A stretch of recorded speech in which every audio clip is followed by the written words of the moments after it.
తెలుగు సంబరాల తీయదనం అలనాటి రుచుల సరికొత్త రూపం పరంపర స్వీట్స్. తెలంగాణ ప్రభుత్వం రాష్ట్ర రెవెన్యూ వ్యవస్థలో నవశకం మొదలైంది. ధరణి స్థానంలో భూభారతి వచ్చి చేరింది. ఎన్నికల సమయంలో ప్రజలకిచ్చిన హామీ మేరకు ధరణిని రద్దు చేసి భూముల పరిరక్షణ కోసం భూభారతి చట్టాన్ని సీఎం రేవంత్ రెడ్డి తీసుకొచ్చారు. అంబేద్కర్ జయంతి సందర్భంగా సోమవారం భూభారతి పోర్టల్ ఆవిష్కరించి రెవెన్యూ వ్యవస్థలో సంస్కరణలకు శ్రీకారం చుట్టారు.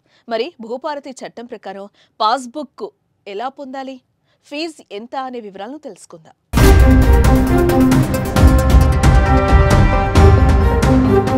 భూభారతి చట్టం ప్రకారం భూమి యజమాని 300 రూపాయలు చెల్లించి దరఖాస్తు చేస్తే పట్టాదారు పాసు పుస్తకం అధికారులు జారీ చేస్తారు. అయితే పాస్బుక్ పొందేందుకు ముందుగా భూమి వివరాలు భూ రికార్డులో నమోదై ఉండాలి. ఆ తర్వాత లైసెన్స్డ్ సర్వేయర్ ద్వారా భూమి సర్వే చేయించుకుని భూమి మ్యాప్ తయారు చేయించుకోవాలి.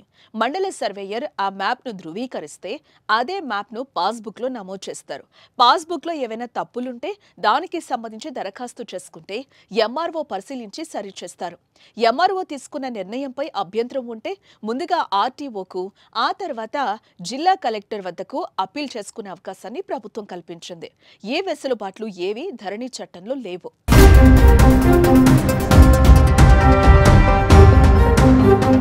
రాష్ట్రంలో ఎక్కడైనా ప్రభుత్వ అసైన్డ్ దేవాదాయ భూదాన్ వంటి భూములపై ఎవరికైనా అక్రమంగా పట్టాలు జారీ అయితే వాటిని రద్దు చేయాలని కోరుతూ రాష్ట్ర భూపరిపాలన ప్రధాన కమిషనర్కు కూడా ఫిర్యాదు చేయొచ్చు. భూభారతి చట్టంలోని సెక్షన్ 16 నిబంధన 15 ప్రకారం ఇటువంటి ఫిర్యాదులకు అవకాశం ఉంది. గతంలో అమలు చేసిన ధరణిలో ఇలాంటి నిబంధనలు కనిపించలేదు. పాస్బుక్ విషయంలోనే ధరణిలో ఉన్న లోపాలన్నింటినీ సవరించి రైతుల భూ సమస్యల శాశ్వత పరిష్కారమే లక్ష్యంగా ఎంతో అధ్యయనం చేసి భూభారతిని కాంగ్రెస్ ప్రభుత్వం తీసుకొచ్చింది.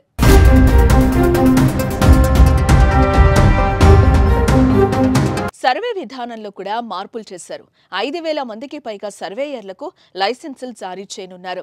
విఆర్ఏఎస్, విఆర్ఓల పునర్నియామకం ద్వారా భూ సమాచారం కలపడం, మార్పులు, మ్యూటేషన్లను సమర్థంగా నిర్వహించనున్నారు. హైదరాబాద్ నుంచి అడిషనల్ కలెక్టర్ స్థాయి అధికారుల పర్యవేక్షణతో పైలట్ ప్రాజెక్టును అమలు చేస్తారు. ధరణి పోర్టల్లో 33 మాడ్యూళ్ల వల్ల రైతులు అప్రమత్తంగా లేకపోతే దరఖాస్తులు తిరస్కరించబడే పరిస్థితి ఉండేది. దీనికి మార్గంగా కొత్త భూభారతి పోర్టల్లో మాడ్యూళ్ల సంఖ్యను 6కి కుదించారు. వారసత్వ బదిలీలో ప్రతి కుటుంబ సభ్యుడికి నోటీసుల జారీ, విచారణ వ్యవస్థను ఏర్పాటు చేశారు.